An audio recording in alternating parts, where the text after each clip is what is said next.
आपका स्वागत है मेरे YouTube चैनल पर दोस्तों। आइए YouTube चैनल को लाइक कीजिए, शेयर कीजिए और सब्सक्राइब कीजिए। मैं हूं Manoj Kumar Sharma, government higher secondary school Amet में व्याख्याता पद पर कार्यरत हूं। तो अपन पढ़ रहे हैं उपभोक्ता का संतुलन। 11th-12th की इकोनॉमिक्स बुक का सेकेंड लेसन है उपभोक्ता का संतुलन। उपभोक्ता संतुलन को पढ़ते समय हमें ये पता होना चाहिए दोस्तों कि उपभोक्ता किसे कहते हैं। उपभोक्ता किसे कहते हैं? उपभोक्ता वह व्यक्ति होता है जो किसी वस्तु का अंतिम उपयोग करता होता है। जो वस्तु का उपयोग करता है वो क्या कहलाता है? उपभोक्ता कहलाता है। और उपभोक्ता का सबसे बड़ा यही उद्देश्य होता है दोस्तों कि वो अपने धन को इस प्रकार से व्यय करे कि उसे अधिक से अधिक संतुष्टि प्राप्त हो। तो दोस्तों आज अपन पढ़ने जा रहे हैं उपभोक्ता का संतुलन, कंज्यूमर्स इक्विलिब्रियम। इस लेसन को पढ़ने के लिए, ये लेसन को समझने के लिए हमें ये उपभोक्ता के संतुलन को अर्थात उपभोक्ता के व्यवहार को समझना आवश्यक है। और उपभोक्ता के व्यवहार को समझने के लिए इस पाठ को इन्होंने दो भागों में बांटा है। पहला बांटा है गणनावाचक दृष्टिकोण,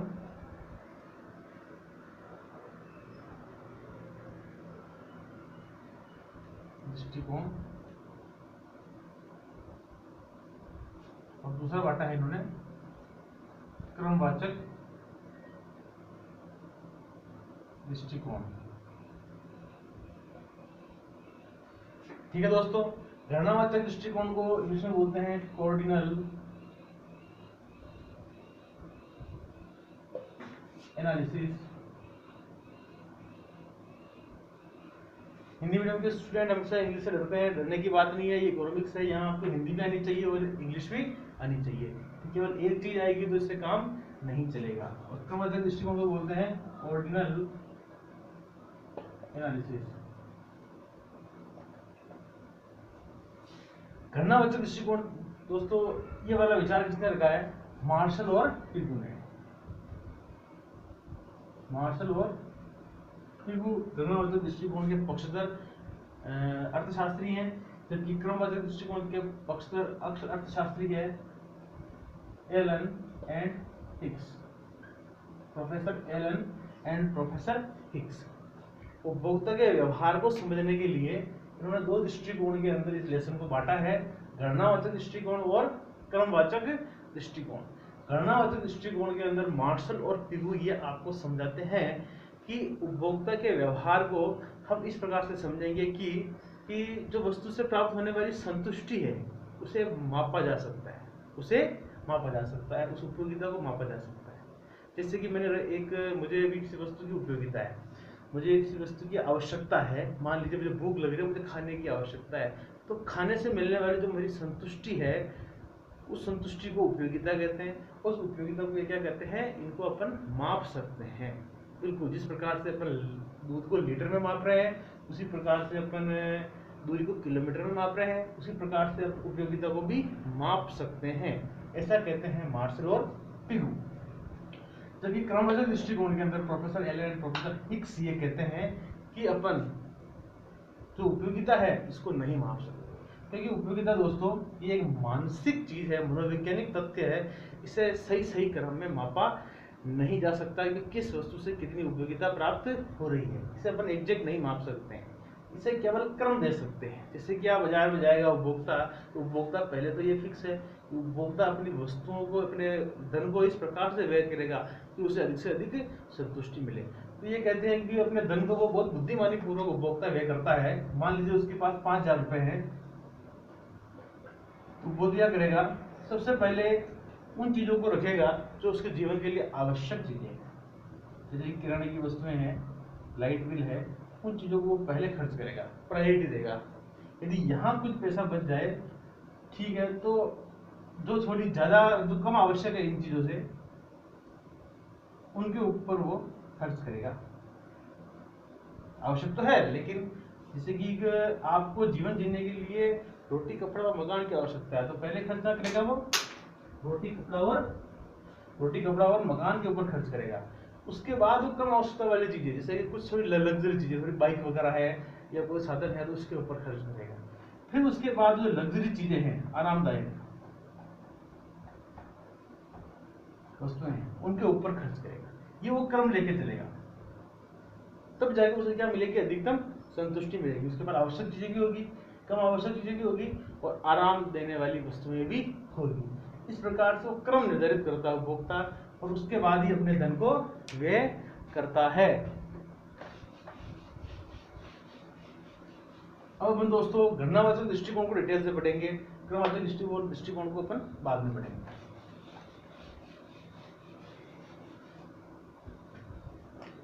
गणनावाचक दृष्टिकोण को दोस्तों कहते हैं उपयोगिता विश्लेषण, इसका एक नाम और है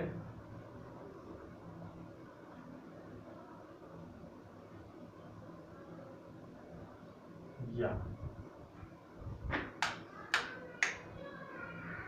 इसे कहते हैं दोस्तों गणनावाचक दृष्टिकोण या उपयोगिता विश्लेषण। तो अपने पास पॉइंट आया है उपयोगिता शब्द आया है एक, हमें सबसे पहले उपयोगिता का अर्थ समझना बहुत जरूरी है दोस्तों। तो अपन पहले लिखेंगे उपयोगिता का अर्थ एवं मापक, क्योंकि मार्शल और पीकू क्या कहते हैं, उपयोगिता को माप सकते हैं। तो उसका अर्थ अपन पहले लिख लेते हैं। मार्शल और पीकू कहते हैं कि उपयोगिता का अर्थ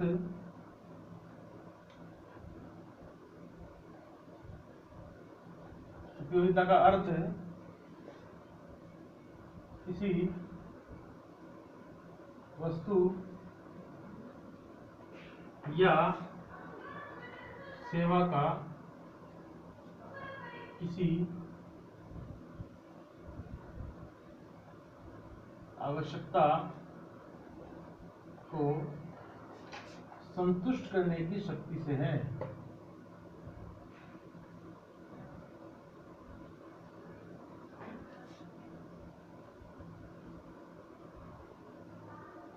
वापस पढ़ लेते हैं। उपयोगिता का अर्थ किसी वस्तु या सेवा का किसी आवश्यकता को संतुष्ट करने की शक्ति से, अर्थात वो आवश्यकता क्या हो रही है, पूरी हो रही है आपकी, तो शक्ति जो है आपकी आवश्यकता को पूरी करने की क्या कहलाती है दोस्तों, उपयोगिता कहलाती है।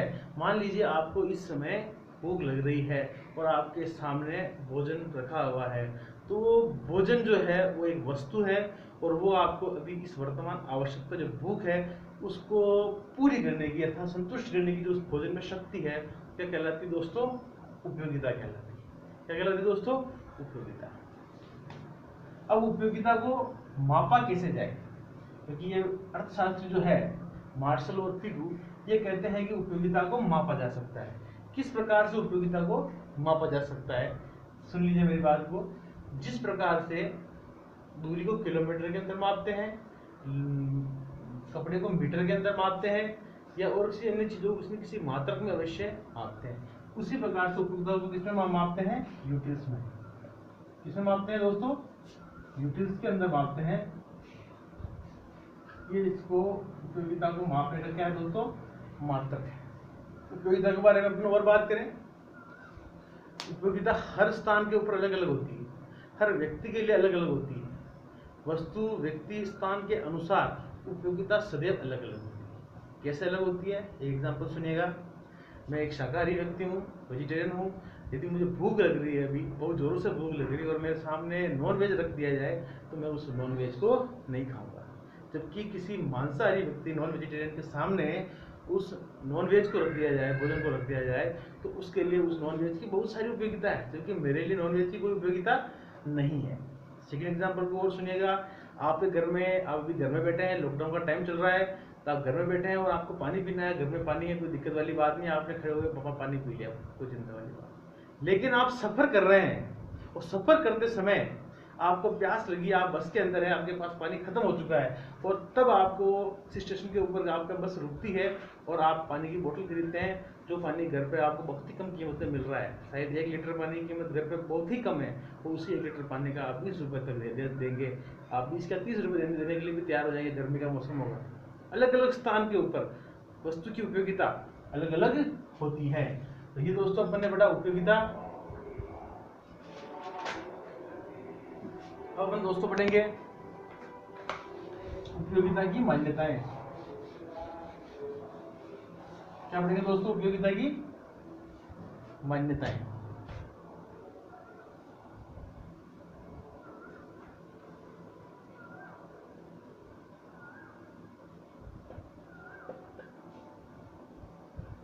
उपयोगिता की मान्यताएं पढ़ेंगे दोस्तों अपन। उपयोगिता की मान्यताएं कल अपन ने पढ़ा था। किसे कहते हैं मान्यताएं? हर सिद्धांत के पीछे कुछ ऐसी परिकल्पनाएं, बस ऐसी परिस्थितियां होती है जिसे दिया हुआ मान लिया जाता है, वो उस सिद्धांत की मान्यताएं कहलाती है। तो उपयोगिता की मान्यताएं हैं। पहला आप मान्यता लिख सकते हैं, अन्य बातें क्या रहे? समान रहे। अन्य बातें समान रहे।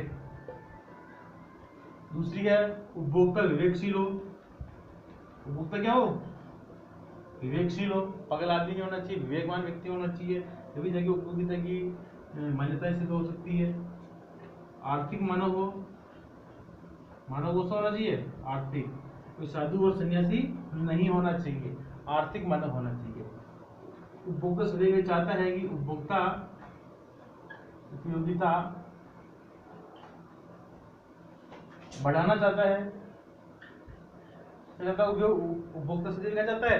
उपयोगिता को बढ़ाना चाहता है, क्योंकि हर व्यक्ति चाहता है कि अपने धन को वो इस प्रकार से खर्च करे कि उससे मिलने वाली उपयोगिता उसे अधिक से अधिक हो। मान लीजिए कोई वस्तु है 200 रुपए की वस्तु है, तो आप बाजार में कितने रुपए में लाना पसंद करेंगे? उसे 200 या 200 से कम में लाना पसंद करेंगे। यूं नहीं होगा कि आप 200 की वस्तु के 250 रुपए देना पसंद करेंगे। तो कोई व्यक्ति नहीं है 200 की वस्तु को सदैव 200 में या फिर उससे कम कीमत में ही वो खरीदना पसंद करेगा। ये है उपयोगिता की मान्यताएं।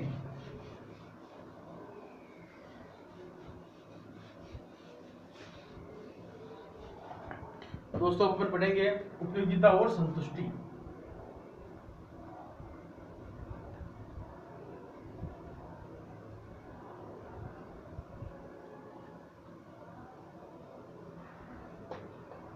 बहुत माइनर डिफरेंस है उपयोगिता और संतुष्टि के अंदर।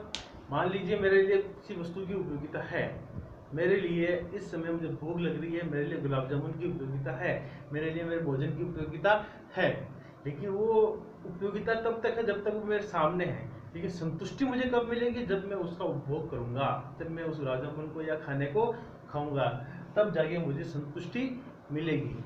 और इसीलिए कहते हैं उपयोगिता को किसमें माप सकते हैं अपन? यूटिल्स में माप सकते हैं, जबकि संतुष्टि को अपन नहीं माप सकते हैं। यह है उपयोगिता और संतुष्टि के अंदर फर्क।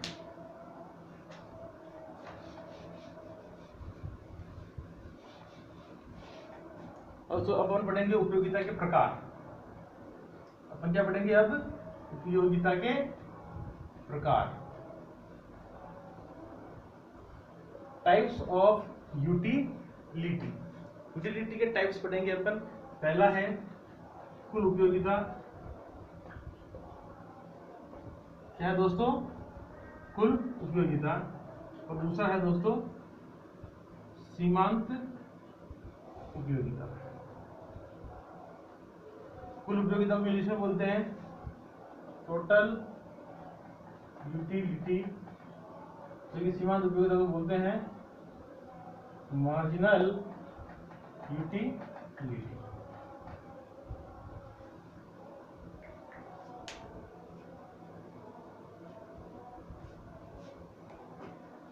पहले दोस्तों अपन पढ़ेंगे कुल उपयोगिता किसे कहते हैं। कुल उपयोगिता को समझ लीजिए। दिए हुए समय के अंदर कोई व्यक्ति जितनी भी इकाइयों का उपभोग कर रहा है, मान लीजिए 5 इकाइयों का उपभोग करता है, तो कुल इकाइयों के योग को क्या कहते हैं? कुल उपयोगिता कहते हैं। योग होगी कुल इकाइयों से प्राप्त होने वाली उपयोगिता के योग को क्या कहते हैं दोस्तों? कुल उपयोगिता कहते हैं। डेफिनेशन को अपन लिख लेते हैं।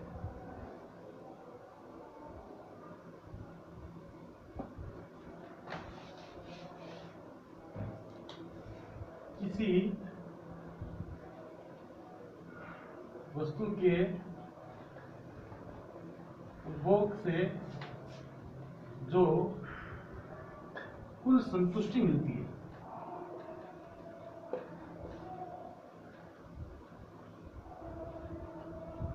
उसे कुल उपयोगिता कहते हैं।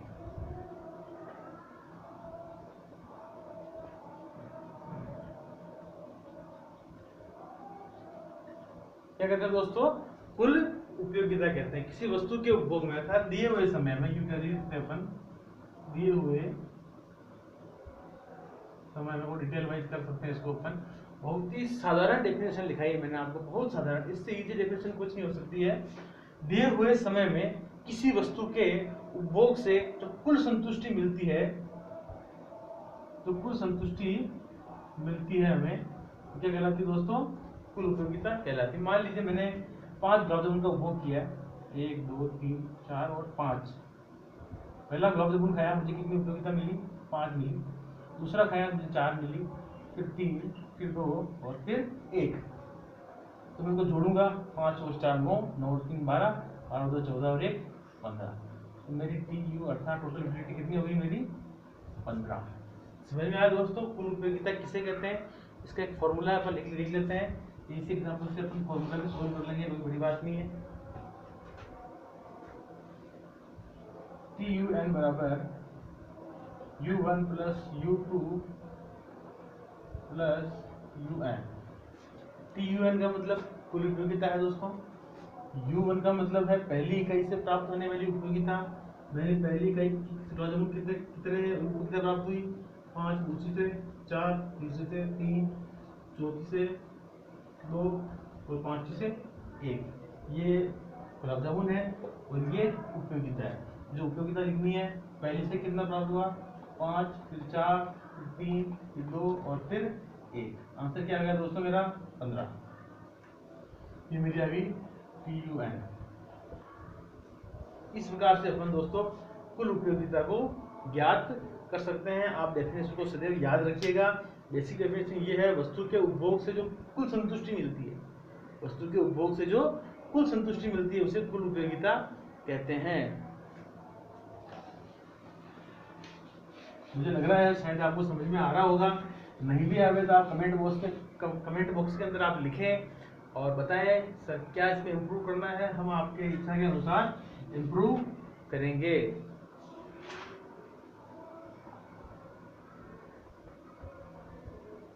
अब दोस्तों दूसरा पॉइंट है अपना सीमांत उपयोगिता।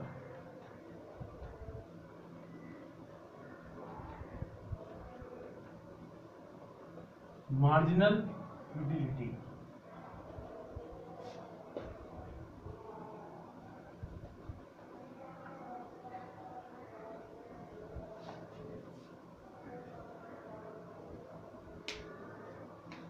सीमांत उपयोगिता की डेफिनेशन लिखेंगे अपन, यदि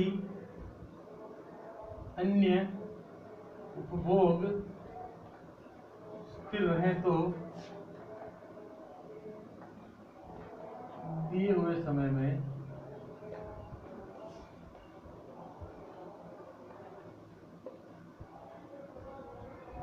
एक वस्तु के उपभोग में वृद्धि से जो कुल उपयोगिता में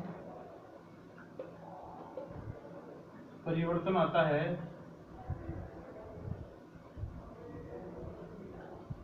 क्या कहता है दोस्तों?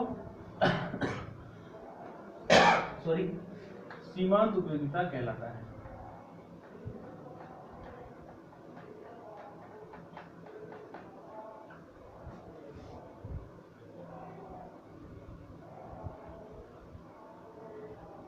MUN बराबर TUN माइनस 1। ये इसका फॉर्मूला होता है दोस्तों। यदि अन्य उपभोग स्थिर रहे, अन्य उपभोग क्या रखना है अपने को? स्थिर रखना है। और दिए हुए समय में, यहाँ से डेफिनेशन आपको याद करें, एक वस्तु के उपभोग में वृद्धि से जो कुल उपयोगिता में परिवर्तन आता है, सीमांत उपयोगिता कहलाता है। अपना एग्जाम्पल वही है दोस्तों, इसमें अपन एग्जाम्पल बना लेते हैं।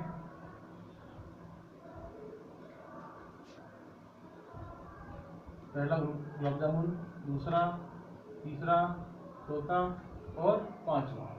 पहले गुलाब जामुन से मुझे कितनी उपयोगिता प्राप्त हुई? 5, फिर 4, फिर 3, फिर 2 और फिर 1, और टोटल कितनी प्राप्त हुई मुझे? 15। मुझे MU याद करना है, मतलब मार्जिनल यूटिलिटी याद करना है। MU का मतलब सीमांत उपयोगिता है। TUN मान लीजिए मैं इस बिंदु के ऊपर ज्ञात करना चाहता हूँ। तीसरा गुलाब जामुन जब मैंने खाया उस समय मेरी सीमांत उपयोगिता कितनी थी। मान लीजिए मैं तीसरा गुलाब जामुन खाया तो उसमें मेरी सीमांत उपयोगिता कितनी थी, 3 थी दोस्तों। सॉरी टोटल यूटिलिटी कितनी थी, 3। तो एक कॉलम और बनाना पड़ेगा, तो उसके लिए मुझे मिटाना पड़ेगा। आप रिवाइज करके इसको आप देख लें।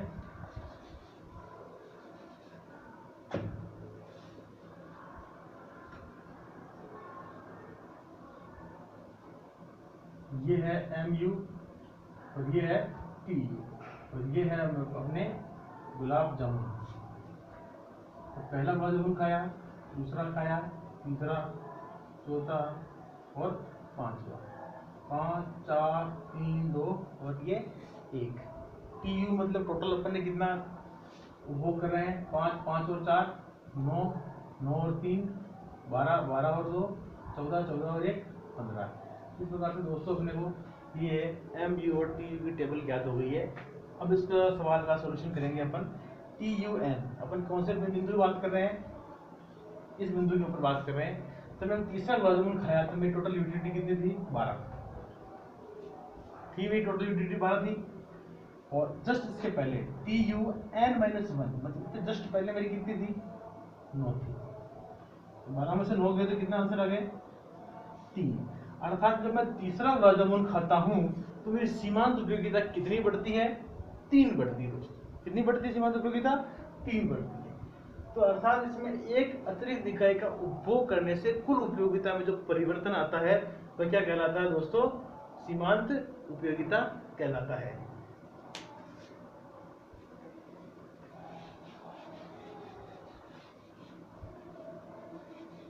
दोस्तों यदि उपभोग का परिवर्तन एक से अधिक इकाइयों में किया जाए तो इसका एक और फॉर्मूला है जो आपके आगे बहुत काम आएगा। Delta TU upon delta Q। ये जो शब्द आया दोस्तों पहली बार आया है आपके 12th क्लास के अंदर। आगे हर लेसन में लगभग ये वर्ड आएगा।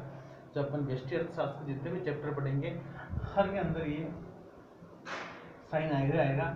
इस साइन को बोलते हैं दोस्तों डेल्टा। क्या बोलते हैं, डेल्टा। हिंदी में इसका मतलब होता है परिवर्तन। क्या होता है, परिवर्तन। मतलब चेंजेस कितना आया है वो ये अर्थ आपको बताता है।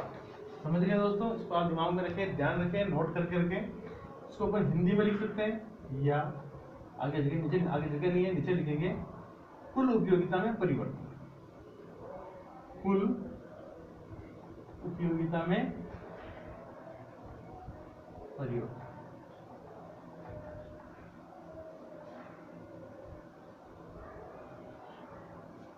ये भी यहाँ पे डेल्टा है और क्यों है यहाँ पर, मतलब उपभोग मात्रा में परिवर्तन।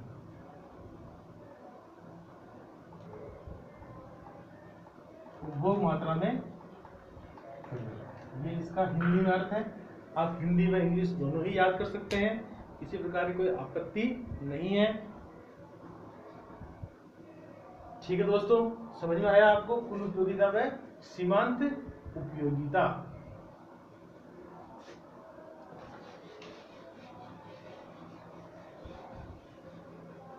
ये एग्जांपल अपने पास है। इसको अपन चाहे तो गुलाब जामुन बना सकते हैं, चाहे तो रोटी बना सकते हैं, चाहे तो अंडे बना सकते हैं, कुछ भी आप एग्जांपल ले सकते हैं। कोई जरूरी नहीं है, जो आपका मन करे उस प्रकार का आप एग्जांपल्स लें। हमारा उद्देश्य केवल कॉन्सेप्ट को समझना है। अब अपन एक बनाएंगे दोस्तों कुल उपयोगिता वक्र। ये TU मतलब कुल उपयोगिता है, तो अपन एक कुल उपयोगिता वक्र बनाएंगे। तो मुझे लग रहा है वीडियो थोड़ा ज़्यादा बड़ा हो रहा है। इस टॉपिक को अपन कल इसके जस्ट आगे से अपन इसको कंटिन्यू करेंगे। आप मेरे चैनल को लाइक करें, शेयर करें और सब्सक्राइब करें और अधिक से अधिक दोस्तों को, अधिक से अधिक फ्रेंड्स को आप भेजें और उसको पूरा आप देखें। धीरे धीरे अपन 12th की पूरी क्लास कंप्लीट कर लेंगे। आप घर बैठे पढ़ सकते हो। लॉकडाउन है लेकिन चिंता की कोई आवश्यकता नहीं है। इन समर्स के अंदर आपका पूरा इकोनॉमिक्स का कोर्स कंप्लीट हो जाएगा। Thank you friends, thank you very much.